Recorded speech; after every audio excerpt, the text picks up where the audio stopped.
Bonjour, on est le 24, donc le mercredi. À 3 jours d'essayer de déclencher la souveraineté des Français. Et là, je vais vous parler des cases à con. Alors, la plus grande case à con qui ait jamais existé, elle a été lancée en 1789. Et là, ils ont créé une immense case qui s'appelle la République, dans laquelle ils se sont dit, il faut absolument convaincre tout le monde d'entrer dedans. Et ils ont lancé le génocide. Soit vous acceptez d'entrer dedans, soit on vous tue. Et ils ont tué plus d'1 million de Français à cette époque-là. Et depuis, ça ne s'est jamais arrêté. Sauf que la case à cons s'est organisée. Elle a mis les cons à gauche et les plus cons à droite. Elle a commencé à faire des divisions, à organiser les différentes cases. Et peu à peu, tout le monde s'est rangé dans sa petite case. Et lorsque on arrive dans les années 2020 et qu'un mec comme moi se présente en vous disant tout ça, ce sont les cases à con et qu'il faut sortir de tout cela, ce qu'il faut, c'est sortir du système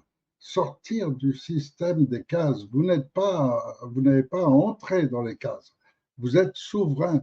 Nos ancêtres ont créé une déclaration des droits de l'homme et du citoyen qui vous donne le pouvoir d'être souverain. Vous êtes au-dessus de toutes les cases qu'on pourra vous présenter. Alors bien sûr, eux ont multiplié ces cases. On a aujourd'hui, en 2026, beaucoup de gens se rendent compte qu'il faut retrouver leur souveraineté, mais ils sont faibles d'esprit. Et donc, on leur présente sans arrêt des cases avec des gens rentrez dans ma case, rentrez dans ma case. Et les mecs vont se précipiter d'un côté, de l'autre, etc., sans savoir à aucun moment comment ça fonctionne. Car ce qu'il faut savoir, c'est que votre case, quand vous avez réussi à faire entrer des cons dedans, après, vous la revendez. Parce que vous savez que votre case est trop petite pour arriver au niveau des grands. Et donc, vous allez uniquement pouvoir revendre votre case en échange d'une petite place dans le futur. Vous serez un petit chef de cabinet, un petit ministre, une promesse, et puis de l'argent. Et grâce à ça, vous devenez quelqu'un. Mais ce sont des toutes petites cases. Et il y en a de plus en plus, et elles sont de plus en plus petites. Donc, euh, votre système est condamné. Il est condamné par l'intelligence artificielle, il est condamné par le modernisme actuel, il est condamné par la banque. Et regardez l'affaire Epstein-Rothschild, elle vous montre à quel point vous êtes loin, mais à des kilomètres, de ceux qui dirigent. Et tous ces gens dans les petites cases dirigent rien. Ils rentrent dans leur petite case, une petite case va devenir plus grosse et va gagner le droit d'être traité comme un roi, d'avoir le luxe, le droit de se promener, de faire le beau dans le monde entier, mais ils sont totalement inutiles, ils ne savent rien faire. Et c'est le cas de tous vos politiciens. Il n'y en a pas un qui est plus utile que l'autre. Et donc, si vous voulez leur faire plaisir, rentrez dans l'une de ces cases. Vous en avez à la mode en ce moment qui vous explique à quel point c'est mieux d'entrer avec LFI, avec Mélenchon, avec Zemmour, Nafo, et puis les jolis noms qu'ils trouvent. La Renaissance. Mais bon, il y en a même qui arrivent à vous persuader d'entrer dans les cases glauques, ceux des petits pervers. Et les petits pervers, comme ils ont eu un de leurs membres qui était au gouvernement, ils ont pris tout de suite les bonnes places derrière. Les Attal, les Barella, et tout cela vont être demain vos patrons, les mêmes que ceux d'aujourd'hui, exactement les mêmes. Parce que c'est toujours en choisissant les gens les plus bas que vous êtes sûr d'arriver au même résultat. Il n'y a rien qui peut changer. Alors, moi, dans quelques jours, je vais gérer et participer à ce tribunal populaire qui tente de redonner la souveraineté aux Français, de leur faire prendre conscience à quel point ils sont manipulés, à quel point toutes les institutions ont été déviées de leur schéma initial pour ne plus être que des outils au service des politiciens. Et donc, si vous en prenez conscience, vous allez réveiller la souveraineté des Français. Et réveiller la souveraineté, c'est tout d'un coup une prise de conscience qui oblige à changer de pensée. Et changer de pensée, c'est pas facile, je le reconnais. Mais on doit changer de façon de penser. Et penser en tant que souverain, c'est une autre façon que de penser en tant qu'esclave. Jusqu'à présent, vous avez pensé en qualité d'esclave. On vous dit, voilà la petite case là, vous pouvez rentrer dans celle-là, ou alors vous avez un deuxième choix pour rentrer dans celle-là. Mais c'est tout. Vous n'avez pas le droit d'être. Vous avez seulement le droit d'entrer dans la petite case qu'on vous présente. Et lorsqu'un fou comme moi vient vous dire il faut une dictature pour sortir de tout cela, il faut une dictature, il faut un malade comme moi pour vous lancer sur un chemin totalement différent où il n'y a plus de petites cases, où il n'y a plus de partis politiques, tout ça disparaît totalement. Vous devenez vous-même et vous participez vous-même concrètement. Et tous ces gens que vous approuvez, que vous trouvez bien, qui ne sont pas encore entrés dans les petites cases, tous ces gens, vous allez les retrouver automatiquement parce qu'on est un peuple humain et on est totalement opposé au pervers, à la perversion de l'homme déjà qui est en train de se faire avec des produits chimiques, etc., qui rabaissent l'homme, qui rabaissent sa qualité masculine. Hier, j'ai vu des vidéos de femmes qui disaient aux hommes, retrouvez votre masculinité, retrouvez-vous en tant qu'homme, vous nous manquez, et forcément qu'on manque. Et aujourd'hui, les seuls qui sont encore des hommes, c'est des mecs de mon âge. Or, les femmes qui, elles, ont des capacités intellectuelles et qui sont conscientes de tout cela, elles ne sont pas entrées dans le féminisme, au contraire. Mais elles veulent trouver des hommes. Et de leur âge, elles en trouvent de moins en moins. Donc, on est dans une société qui est en pleine déliquescence totale, à tous les niveaux, au niveau de chaque être humain.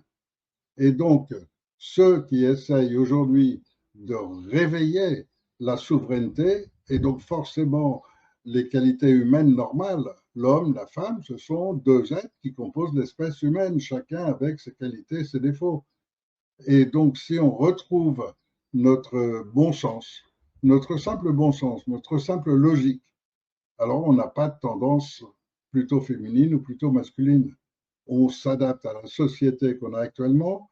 On est dans une société aujourd'hui où les capacités intellectuelles, morales, éthiques, elles appartiennent à tous les genres, qu'on soit un homme ou une femme. Mais on a tous la mission et la responsabilité de la transmettre à nos enfants. Si vous transmettez à nos enfants uniquement la perversion, ben vous aurez des enfants de plus en plus pervers et une destruction totale de l'humanité. Prendre conscience de cela, c'est retrouver cette souveraineté, retrouver la noblesse humaine. Et la noblesse humaine, c'est la noblesse des humains qui s'assument, qui occupent leur rôle, qui assument leurs responsabilités. Et ça, je sais que ça fait très peur à tout le monde. Je sais que moi, je suis écarté de tous les réseaux et je suis à l'écart du monde entier, du monde actuel, parce que dès le départ, j'ai pris les choses par le haut et non pas par le bas. Donc, je ne suis pas parti de tous ces mouvements qui voudraient une place dans la République, qui voudraient et qui constatent un événement et grossissent à partir de là et font quelques recherches, etc. Quand ils découvrent que la fausse pandémie, elle est organisée par des laboratoires américains, qu'il y a des laboratoires à Wuhan, mais aussi en Ukraine et autres, d'où ça peut partir, pour eux, ça leur paraît une grande découverte. Mais pour quelqu'un comme moi qui avait analysé ça et qui savait déjà depuis 10 ans qu'ils avaient prévu cette opération pour 2020, je me fous complètement qu'il l'ait fait à travers de tel ou tel laboratoire, en utilisant tel ou tel membre de tel ou tel pays. Je m'en fous. Je constate le problème par le haut. Et en constatant le problème par le haut, je savais donc ce qui allait se passer. J'ai essayé d'avertir. Et malgré tout, ils ont lancé l'opération en me mettant en prison juste la veille de la lancer pour être sûr que je ne gênerais pas. Et aujourd'hui, je dérange toujours parce que j'ai cette conscience qui est au-dessus et qui est que je connais leur plan profond. Et donc, tout ce qui arrive avec les familles Rothschild et autres, mais il y en a beaucoup d'autres. Et donc, de tous les cabinets, etc., c'est la même chose. Vous ne savez presque rien. Vous avez vaguement entendu parler du cabinet McKinsey, mais c'est un seul petit. Vous avez entendu parler des programmes MK Ultra de la CIA. Ce que vous ne savez pas, c'est le travail gigantesque qui a été occupé, qui a été fait par des milliers de sociologues, de psychologues, de gens qui ont travaillé souvent à leur insu pour la CIA, pour leur dire comment on peut manipuler toute une population entière. Ce que vous ne savez pas, c'est que dans les années 40, et donc dès qu'on commençait la Seconde Guerre mondiale, dès ce moment-là, ils avaient déjà prévu comment aller organiser ensuite un territoire pour les Sabbatéens où ils seraient les rois absolus et d'où ils pourraient déclencher plus de choses et contrôler l'Amérique. Il y a tellement de choses qui restent encore dans l'ignorance. Et regardez, ne serait-ce que chez vous, dans votre petit village, dans votre quartier, combien de criminels agissent en toute liberté simplement parce que personne n'ose dénoncer, personne n'ose dire, personne n'ose rien dire, parce qu'ils ont les flics et les gendarmes de leur côté la plupart du temps. Mais demain, imaginez que tout d'un coup, il y a un dictateur qui dit ça y est, fini. Maintenant, on pose tout sur la table. On met tout sur la table. Et il n'y a plus un mec dénoncé qui pourra se cacher. Il n'y a plus un mec qui a violé un gamin, qui a essayé d'y toucher et qui ne sera pas dénoncé. Mais tout d'un coup, on change complètement notre société. Et ça, c'est notre souveraineté, notre vraie souveraineté. Alors donc, je vais continuer d'aller dans ce sens-là. S'il ne m'élimine pas d'ici là, je vais continuer et je vais aller jusqu'au bout pour essayer de libérer notre pays parce qu'on a un pays extrêmement riche, contrairement à ce qu'on nous raconte. On vous raconte qu'il y a des dettes, qu'on ne peut pas d'argent, etc. Mais c'est faux. Demain, s'ils veulent lâcher quelques milliards pour Zelensky parce que ça appuie leur plan, ils vont le faire. Macron, si on lui dit, bon, bah, tu vas déclencher ça pour déclencher la guerre, et ainsi tu pourras mettre des lois qui te mettront comme Netanyahou, tu t'échapperas à tous les problèmes juridiques, tu pourras garder tout l'argent que tu as déjà volé, et en plus de ça, tu resteras le président de la France et tu pourras continuer d'avancer, de faire avancer nos plans tels qu'on te le demande. Tu as juste à obéir exactement à ce qu'on te demande. Et donc, il faut éliminer des gêneurs. Pour l'instant, ton rôle, c'est ça. Et pour ça, tu as la justice et elle fonctionne comme c'est prévu. Donc, tout va très bien. Tu as juste à appliquer tout ce qu'on te dit. Tu déclencheras un état d'urgence peu avant la date précise et puis ça y est, tu seras président ad vitam aeternam. On lui dira jamais qu'il est prévu lui aussi dans la prochaine série. Quand il aura accompli sa mission, il sera éliminé au même titre que Zelensky, au même titre que les autres. Mais aujourd'hui, ils remplissent une mission et on va leur faire remplir jusqu'au bout. Sauf s'il y a quelque chose de spécial qui se déclenche d'ici là. Et c'est pour ça qu'on fait ce procès le 27, c'est-à-dire dans 3 jours. Et dans 3 jours, on va avoir tous les outils pour euh, changer notre système à partir du juridique, qui est peut-être le levier le plus puissant qu'on ait en France. Car tous les hommes de la Terre veulent de la justice, veulent du juste droit. Et donc, en abordant par ce côté-là, on peut faire bouger la France, qui fera bouger immédiatement les autres pays, qui feront bouger le monde entier. Et si je vous disais que je sais déjà comment provoquer un raz-de-marée mondial dès l'instant où on aura pu commencer à être véritablement en place, dès cet instant, on pourra provoquer un raz-de-marée mondial sur le système financier. Et ça touche tous les autres domaines. S'il n'y a pas d'argent pour fabriquer des bombes, on ne pourra plus fabriquer de bombes. C'est tout ça. Allez, à la prochaine.